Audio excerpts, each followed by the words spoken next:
Is a nightmare-inducing reality of exploiting the terms of service on multiple platforms because they are active, and it's a podcast promoting bestiality. Yes, fucking animals. Zoophiles. It is a zoophile podcast, and I believe their primary base is YouTube, as well as their own weird like URL they have to run it. Yeah, they also have a Twitter account too, and some other stuff. You can find that all on your own if you want to view this horrible shit. But it's a podcast. It started in, I don't even fucking know or care. But I believe it originated on YouTube, like I said, because yes, they are active and still claim innocence and purity because they don't actually fuck the animals. Now, I mean, people have made videos about them previously, and I didn't feel like diving so deep into this topic to where it becomes its own 40-minute video. Maybe we could talk about Zooier Than Thou another time, but really, from what I found, there's not a whole lot. There's, of course, a lot of implied sex with animals, because that is basically what they're trying to glorify and normalize to begin with. Allegedly. Seriously, I gotta say shit, and whatever, take it as you will. Allegedly, that's the case. The psychology of this is pretty interesting, though, because when I did my Peter Scully documentary, I went over a lot of famous child predators, ones who were involved heavily in hardcore and the dark web, and their psychology was, oh, well, since we just watch the material and trade it, you know, we're innocent and pure. It's not like we actually touched anyone or whatever, or hurt anybody. And that's fucking sick. Now, mind you, those are people who work side by side with Peter Scully.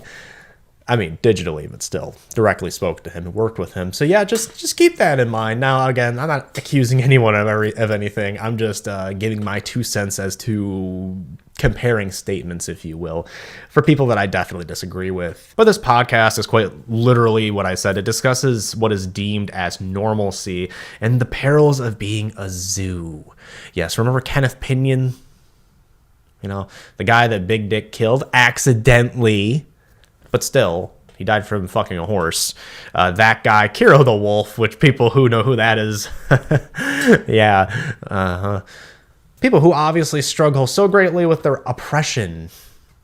You know, what the fuck, man? I'm gonna fucking puke. Fuck these people. Fuck Kiro the Wolf. Fuck Kenneth Pinion. And fuck Zooier Than Thou. And fuck any of you if you fuck animals or you're a zoo. Seriously, fuck you. Now, there is a difference between being a furry and a zoo. Now, typically, a lot of zoophiles are also furries, and I guess just because animals and the weird sexual thing with animals, that's how they connect it. But that doesn't mean everybody who's a furry is a zoophile. That is not true. Even if you don't like them, that doesn't make them one thing or the other. So don't be rude. I hit something. No, I'm not a furry. I'm not that talented, because you gotta kind of be like a real good fucking hands-on artist to make those kind of costumes and shit. I can't do that. That's purely the reason why, guys. No, it's just not me. I'm more of in that edgy, dark, like, it's not a phase mom, even though I'm still, like, in the phase. It's not a phase. I'm almost 30. So the owner was actually doxxed by Kiwi Farms, allegedly, a while ago.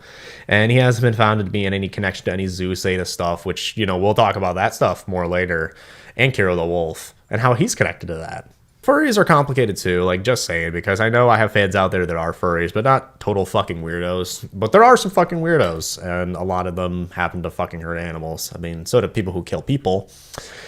That's even scarier too. And if you're really going to question why is this on the iceberg, I'm going to question you as to, like, really, why? Why do you need a reason? It's the rationalization and publicized sensationalism of trying to fuck animals and bring that into a societal norm. That's pretty weird. That's something that is definitely not safe for life. That is fucking horrible and very abusive to said animals, as well as disgusting. Raping animals is cool to them, and it's really chilling just because they pitter around the terms of service with wordplay of various platforms they're allowed to remain on there, despite their themes literally being, as I previously discussed. And that's really, really, really bad, okay? If I need to explain that to you, you have some issues to work out yourself. That's fucking horrible and gross, just so nasty. And literally, as far as Zooier Than Thou goes, specifically, it seems they're